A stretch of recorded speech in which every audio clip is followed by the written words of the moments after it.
So this 2013 Mercedes G Wagon came in with a pretty substantial coolant leak, and located, it was coming from the back of the engine. There's a heater hose, coming from the firewall into the engine. That's what's leaking, and so right now I'm just checking the O-ring to make sure it's still good and not flat or anything, because if it's an O-ring, we can just put a new O-ring in it and it'll be good. If not, then we'll go from there.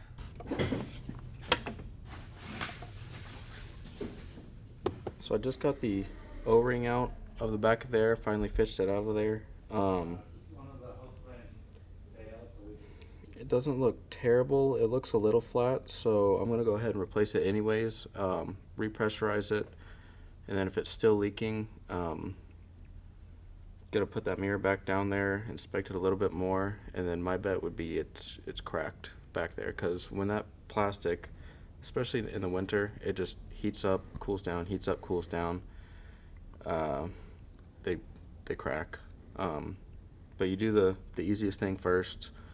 So we're going to replace the O-ring, pressurize it, still leaking, then we'll go from there.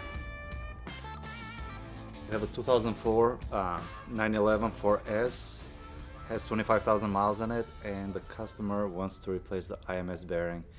And he requested that we add pretty much the lifetime bearing, which is the new design by Allen Engineering. I've done this one in the past.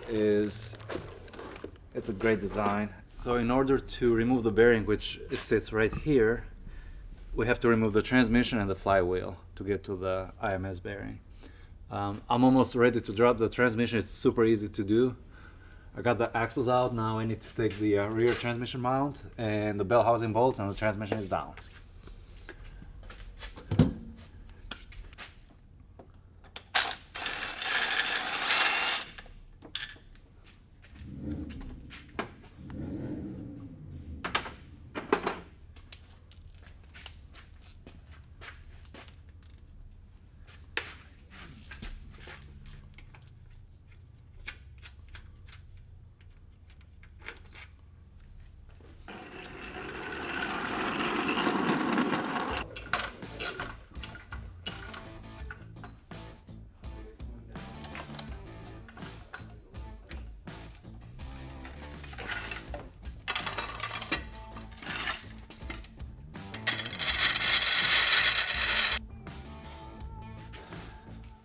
Okay.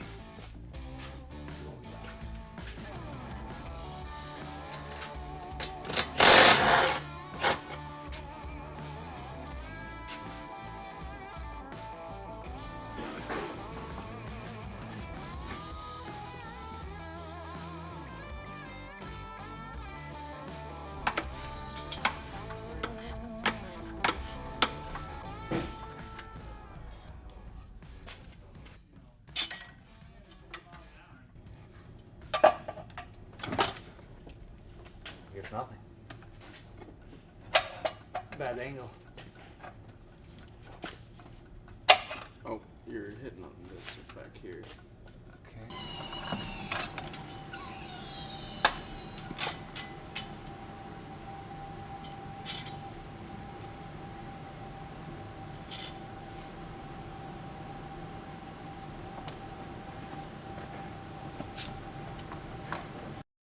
A little bit heavier than the other one.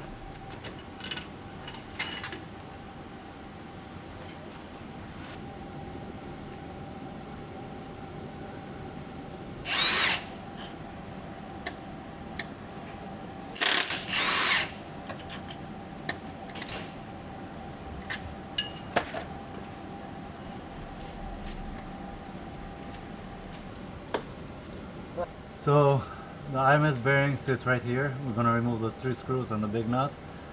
Then if you do not have the special tools, don't even bother doing this job. Also, we're gonna change the rear main seal too while we're here, per customer request.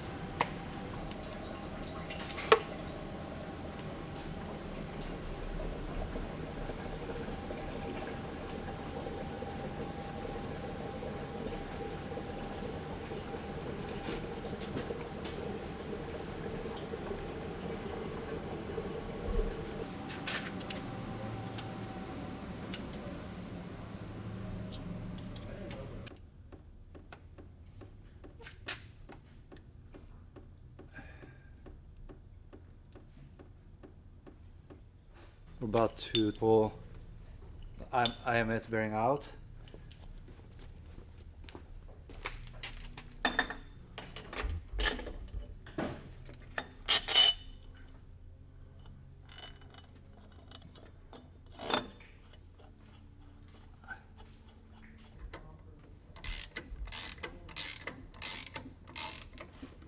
So when the bearing gives out, you should hear like a pop. Just like that.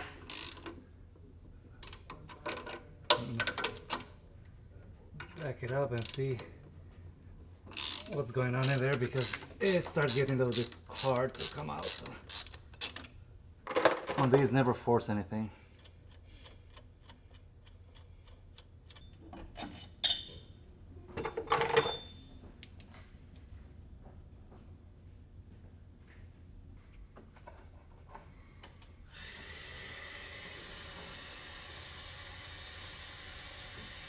I got to make a phone call.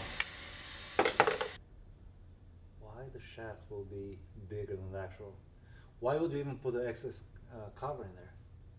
We ran into a crazy problem. As I was starting to pull the bearing out, turns out that the bearing is bigger than the actual hole that comes out. So, never seen that before. I've done a few of them. I called a buddy of mine. He is about to get me an answer shortly, so I'm waiting for his phone call because I never seen this before. So I just got that new O-ring in, got the hose plugged in, so I'm gonna pressure it up now. See what's going on back there. Got about 15 pounds of pressure in there.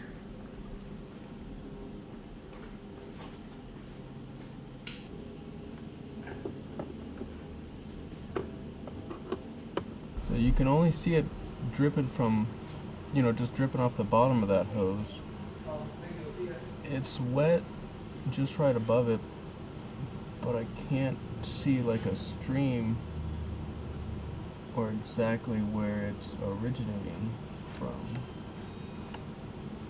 Probably would make it a lot easier.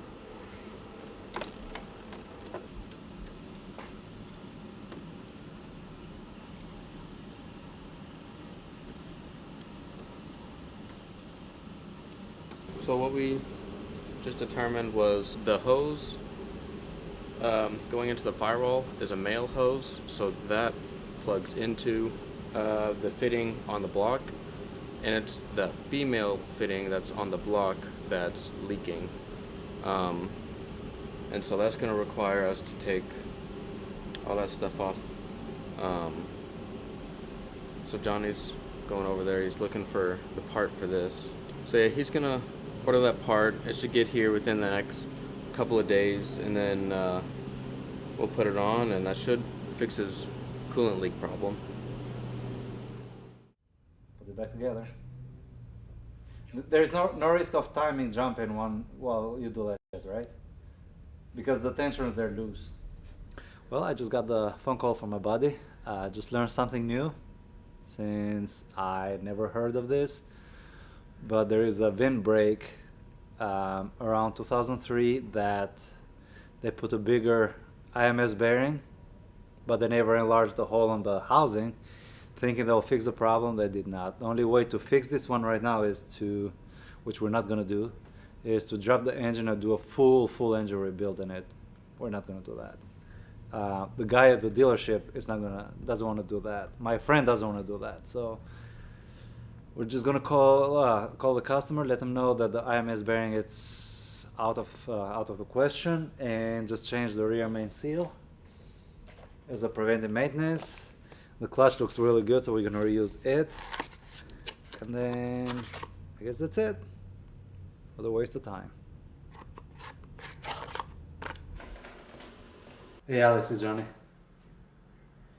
Oh, not bad. So we got the transmission out and start doing the IMS bearing. Well, you cannot change the IMS bearing on this one. Nope. Well, like mid 2003, they put a bigger bearing, thinking they're gonna fix the problem by doing that. They did not. So in order to change your bearing, you have to rebuild the whole engine. Yeah. So we're just gonna change the rear main seal. Your clutch look good, and just put it back, I guess.